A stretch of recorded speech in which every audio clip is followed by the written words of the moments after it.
વિદ્યાર્થી મિત્રો, મારી યુટ્યુબ ચેનલમાં તમારું હાર્દિક સ્વાગત છે. આજે આપણે ધોરણ 10 ની અંદર પ્રકરણ 10માં દાખલા નંબર 2, 3 અને 7 જોઈશું. 10.2 સ્વાધ્યાય. મિત્રો, આ દાખલામાં વારંવાર પરીક્ષામાં દાખલા આવતા હોય છે. ખાસ કરીને બે સમકેન્દ્રીય વર્તુળના ખાસ આવે છે, તે બરાબર જોઈ લેજો. આ પણ દાખલા અગત્યના છે, બરાબર છે. એટલે આવા દાખલાઓ આપણને 101% આવશે જ, એ બરાબર ધ્યાનમાં રાખજો.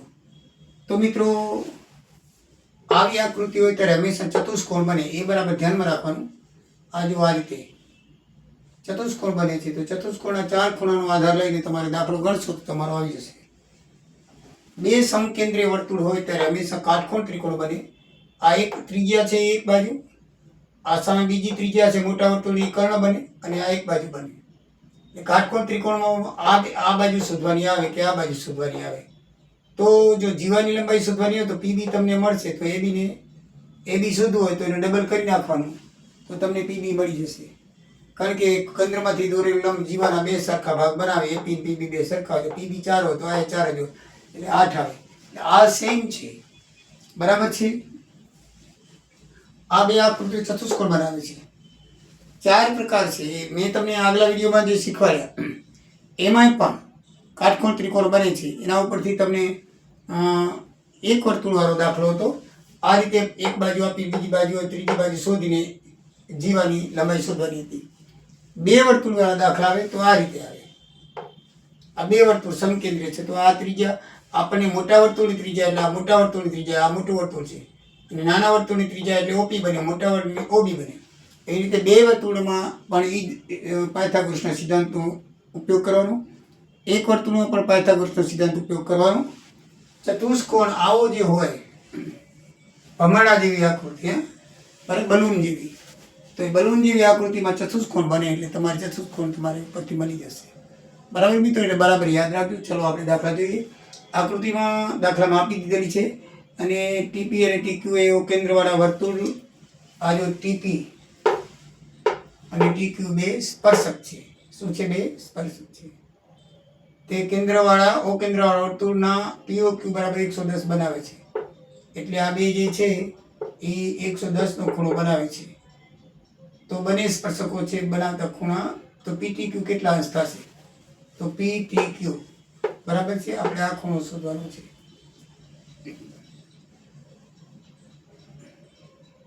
તો આપણને ખૂણો આપી દીધો POQ 110 છે, એટલે આપણે એ જ લખવાનું આકૃતિ પ્રમાણે. તો આમાં OPTQ જે છે ચોરસ બને છે. ચોરસના ચારે ખૂણાનું 360 અંશ થાય, એ આપણને ખબર છે. તો ચારે ખૂણાનું નામ લખી બરાબર 360 લખાય. એમાં આ ખૂણો 110 નો છે, અને આ બે 90 ના થશે, કારણ કે આ કેન્દ્રમાંથી દોરેલો લંબ હંમેશા 90 અંશનો ખૂણો બનાવે. પ્રમાણે 10 મુજબ 1 લખી નાખવાનું.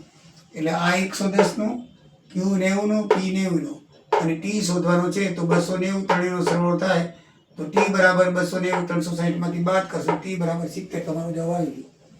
એકદમ ઈઝી ને સરળ. જો આ ભમરડા જેવો બલૂન જેવો દાખલો આવે તો 4 ખૂણાનો 360 સરવાળો કરી અને આ બે ખૂણા હંમેશા 90 ના થાય, એ ધ્યાનમાં રાખવાનું. પ્રમેય 110 10.1 લખી નાખવાનું, બસ બીજી કાંઈ ચર્ચા કરવાની નથી. એટલે આમ તમને ખબર છે કેન્દ્રમાંથી દોરેલ લંબ 90 અંશનો ખૂણો બનાવે, બરાબર છે. તો એના આધારે 90 લખી શકો, પછી ત્રણેય ખૂણાનો સરવાળો કરી જે ખૂણો શોધવાનો છે 360 માંથી બાદ કરો.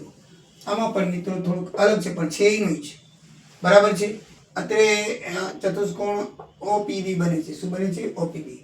એમાં શું કીધું છે કે જો O કેન્દ્રવાળું છે એ બિંદુમાંથી બે સ્પર્શક દોરેલા છે, એક B એક A.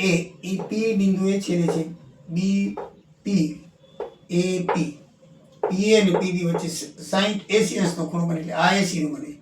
PA અને PB વચ્ચે 80 અંશ. અહીંયા તો આપણને આપી દીધો તો આ ખૂણો અહીંયા આપેલો છે. આ PA કહેવાય, અને PB એનો વચ્ચેનો ખૂણો એટલે 80 અંશ કહેવાય. તો POA, તો POA આખો નથી શોધવાનો, અડધો શોધવાનો છે. શું કરવાનો છે? અડધો શોધવાનો છે. આખો શોધવાનો તો આપણને મળી જાય. આ થાય બે 90-90. કેટલાનું થાય? 90-90 180. 180 180 ને આ કેટલા થાય 60, એટલે 180 ને 60 260, 360 માંથી બાદ કરો એટલે આખો ખૂણો 100 નો થાય, અડધો 50 નો થાય. મોઢે પણ આપણને આવડી જાય, દાખલા ગણવાની કંઈ જરૂર નથી. શું છે? મોઢે પણ આપણને આવડી જાય, બરાબર ને. આ ખૂણો 90 નો, આ ખૂણો 90 નો, આ 190 180 180 260, ટોટલ 360, 260 360 માંથી બાદ કરો એટલે 100 આવે. તો આ આખો ખૂણો 100 નો બને. તો આ જે છે ને એ હંમેશા દુભાગે, આ ઓપી છે ને એને દુભાગે, તો આખો ખૂણો 100 નો, તો આ 50 નો જવાબ આવે. કેટલાનો જવાબ આવે? 50 નો. મોઢે થઈ જાય, પણ ગણાય કેવી રીતે જોઈ લો. અત્રે આકૃતિમાં ઓપીબી ચતુષ્કોણ બને, માટે ચતુષ્કોણના ચારે ખૂણાનો સરવાળો 360 અંશ થાય. OAPB બરાબર 360, આ બધા 90 ના 80 ને ટોટલ 360 લઈએ. 90 ના કેમ થયા? તો પ્રમેય 10 ફૂટ 1 મુજબ, એટલે ટોટલ 260 થયું. 260 360 બાદ કરો એટલે 260. ખૂણો O આખો BOA, ખૂણો O બરાબર શું આવ્યું? 100 અંશ. હવે OP એ BOA ને દુભાગે છે. આ OP છે ને એ BOA ને શું કરે છે? દુભાગે છે. તો વિભાગતી હોય તો POA ને એટલે આ ઉપરનો ખૂણો ના ખૂણો એટલે BOP અને POA એ બે ખૂણા કેવા થાય? સરખા થાય. તો POA બરાબર કેટલો થાય? 100 ગુણ્યા 1 50 અંશ થાય. કેટલો થાય? 50 અંશ થાય. બે સમકેન્દ્રીય વર્તુળની જગ્યાએ 5 સેન્ટીમીટર 3 સેન્ટીમીટર છે. મોટા વર્તુળની જીવા નાના વર્તુળને સ્પર્શે છે. બે સમકેન્દ્રીય વર્તુળ છે, એક અને એક આ બીજું. મોટા વર્તુળની જીવા, આ મોટા વર્તુળની જીવા AB નાના વર્તુળને સ્પર્શે છે, એટલે P બિંદુ કરી નાના વર્તુળને સ્પર્શે છે. તો તેની લંબાઈ શોધો. જીવાની લંબાઈ શોધવાની છે. 3 સેન્ટીમીટર વાળું એક નાનું વર્તુળ એટલે આ OP 3 થાય, અને 5 સેમી ત્રિજ્યા વાળું મોટું વર્તુળ એટલે OB 5 થાય. આપણે PB શોધી લઈએ પાયથાગોરસના સિદ્ધાંતથી, બરાબર છે. આપેલ વર્તુળમાં C1 અને C2 બે સમકેન્દ્રીય વર્તુળ છે, જેમાં C1 ની ત્રિજ્યા 3 છે, C2 ની ત્રિજ્યા 5 છે, અને OPB કાટકોણ ત્રિકોણ બને છે પ્રમેય 10.1 મુજબ. અહીંયાથી દોરેલ લંબ P માં કાટકોણ બનશે, એટલે કાટકોણ ત્રિકોણ થાય 90 અંશનો બને, બરાબર. એ લખવું પડે તમારે. 90 અંશનો બને છે. કેટલા અંશનો બને છે? 90 અંશનો બને છે 10.1 મુજબ, બરાબર છે. ખૂણો OPB લખી નાખીએ.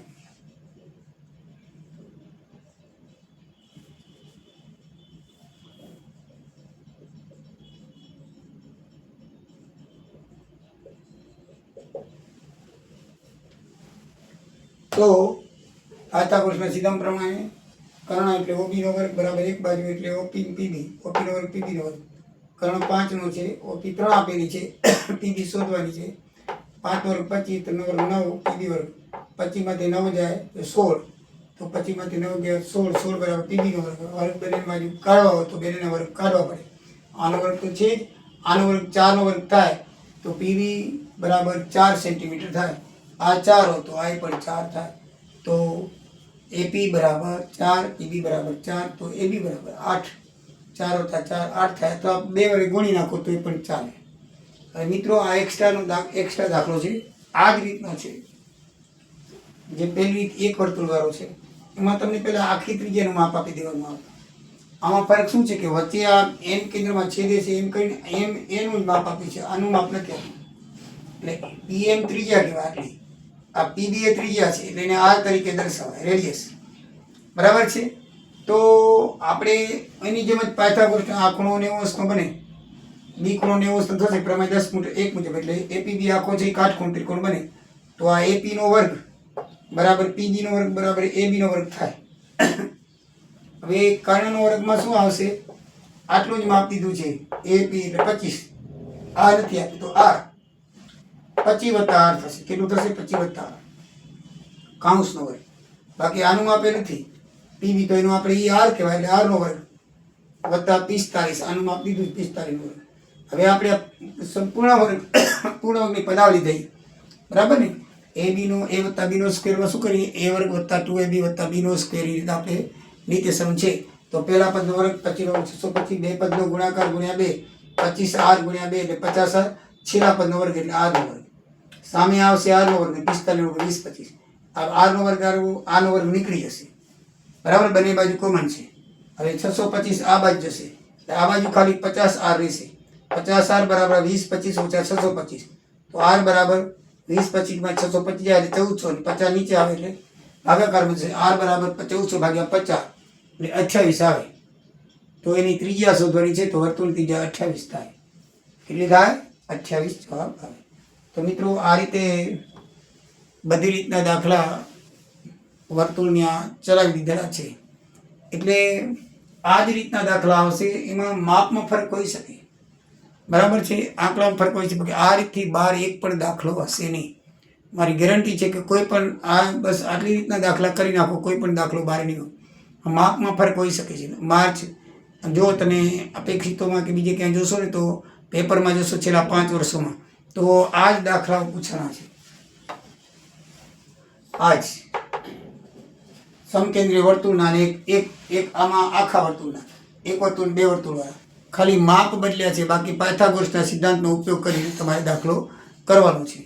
આ એક વખત પૂછાયેલો છે. તો એ પણ તમારી ચોરસનો માપ, ચોરસ યાદ રાખીને ચારે ખૂણાનો સરવાળો કરીને જે ખૂણો શોધવાનો છે તમને એક જ ખૂણાનું માપ ખાલી આપશે. બાકીના 2 ખૂણાને એવું ના કરી અને બીજા ખૂણાનું માપ શોધી લો, એ તમને મળી જશે.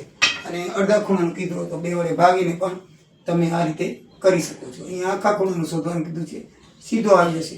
અહીંયા અડધા ખૂણાનું કીધું છે તો 2 વડે ભાગી નાખો, બરાબર છે. તો કાંઈ આ દાખલામાં કંઈ છે નહીં. તો મિત્રો કોઈ તકલીફ હોય તો કહેજો. હવે આ પ્રકરણ અહીંયા પૂરું કરી છીએ. નેક્સ્ટ 11મું સ્વાધ્યાય શરૂ થશે. જય સિયારામ, જય દ્વારિકાધીશ.